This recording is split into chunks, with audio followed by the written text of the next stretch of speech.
Let's bring in somebody live on the couch. It's great to have Senator Lindsey I don't know Graham. if this is live, but I'm here. Oh, you are live. You are live because you're here. The United Nations is here. First off, on the border crisis, you said there's one thing we could do right now. Well, everybody's coming to seek asylum.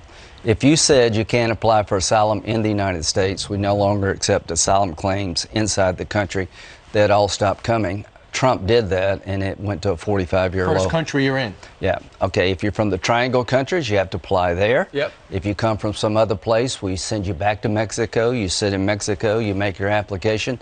You can't come here to your hearing, which is 3 or 4 years down the road. Right. It would all stop overnight. Nobody's going to pay a bunch of money to sit in Mexico for 5 years. Yeah, no kidding.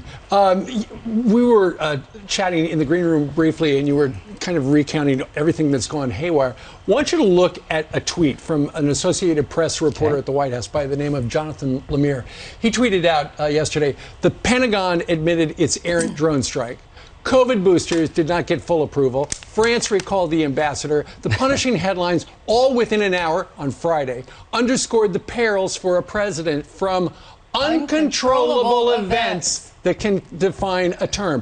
Were these uncontrollable events, or was this all just kind of bad strategery from the Biden people?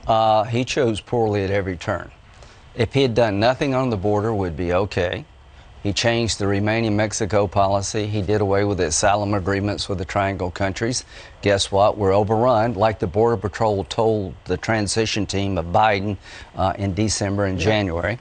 If he'd have left the troops at Bagram, never closed Bagram Air Base, we wouldn't have the Taliban in charge. If you keep spending money like this, we're going to have inflation through the roof. So all this is self-inflicted, but there's a perfect storm brewing, guys. The chaos in the Mideast is going to come to us here at home through the border if we don't change soon. How?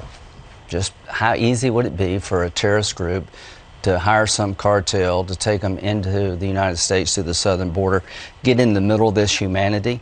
Like the Haitians, they're not sending Haitians back, they're sending men back, and the women and children are staying. So nothing changes until you change our asylum law, but I'm really worried about the narrative out there that America was defeated in Afghanistan. Every jihadist is going to Afghanistan, and there will soon be an effort to infiltrate this country through the southern border if we don't do something about it. It's just a matter of time? Matter of time, and time is running out. The chatter, and I don't want to scare people, but the chatter's real.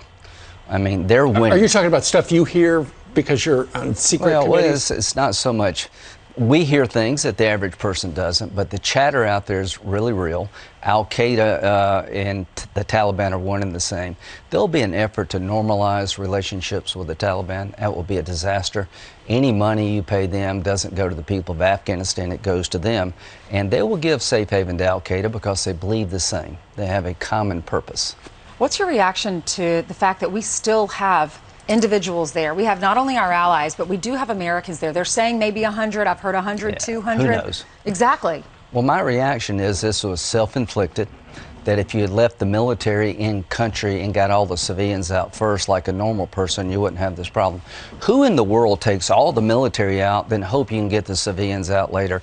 This is a case study in just screwing up how to withdraw from a country. The Bob Woodward book says that Milley, as well as his Secretary of State, right, as well as the Secretary of Defense, all recommended he did not pull out all the troops, especially that way.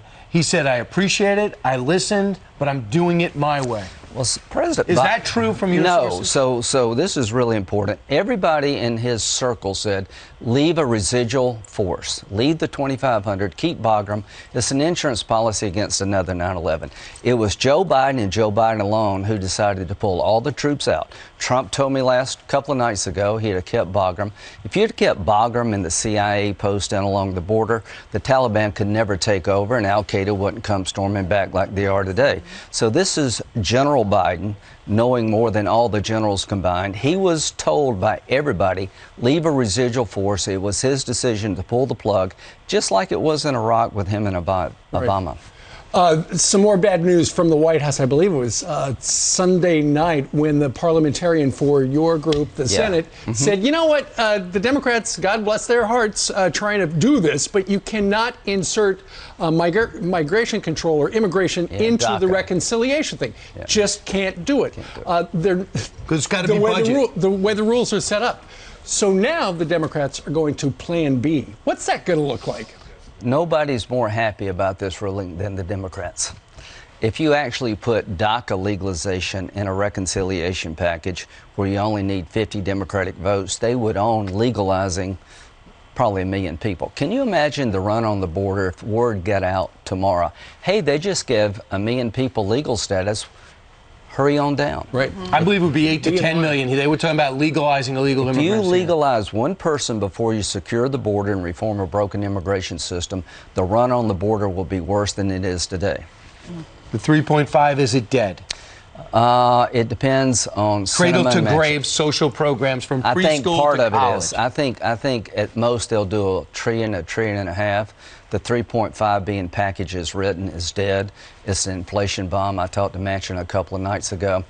He told me, and I don't know if this is accurate, that we spent more money since the onset of COVID to deal with COVID than we did to win World War II and the Marshall Plan. If that's true, then we need to slow down because we're going to create inflation for decades to come here if we don't watch because it. Because people are feeling that with the high prices. They It's are. the number It's one the number issue. one concern.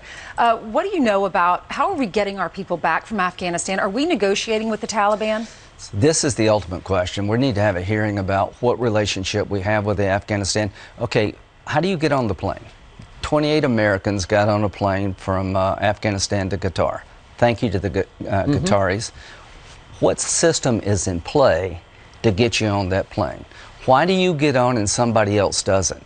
Are we paying money to the Taliban? I want to know the system that's in place to get our people out. And what are we doing about the thousands of Afghan interpreters, translators, and fighters who fought along our side? So my fear is that Taliban are milking us dry, that they're letting out small groups over a long period of time to have leverage over us, and I'd like to turn it on them. I'd like to say, you got 30 days to get all of our people out or else. Wow, that's fascinating to find out because we know we're about to write a check for $64 million for humanitarian aid. Who greenlighted that? Don't they have to check with you before they give aid out to a terrorist regime? So all of us, a bunch of Republicans have bills that say not a penny for the Taliban. The World Food Program, people are starving in Afghanistan. The economy has collapsed. I don't mind helping individual Afghans, but I don't want to give a dime to the Taliban. The Taliban are in fact the benefactor of al-Qaeda. We got attacked once when they were in charge. We're going to get attacked twice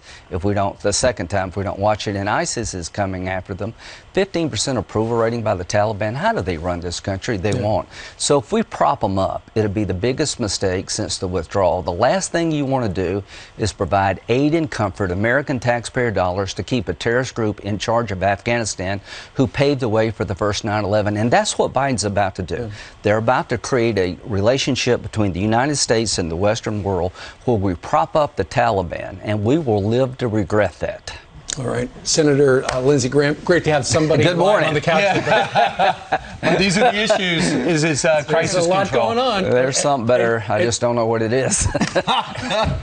As you started, you said it's a big mess and gives us plenty to talk about. Well, this month we'll find out if there is a Biden agenda. Yes. All right. Thank you, sir. Thank you. Thank you, Senator, from the great state of South Carolina.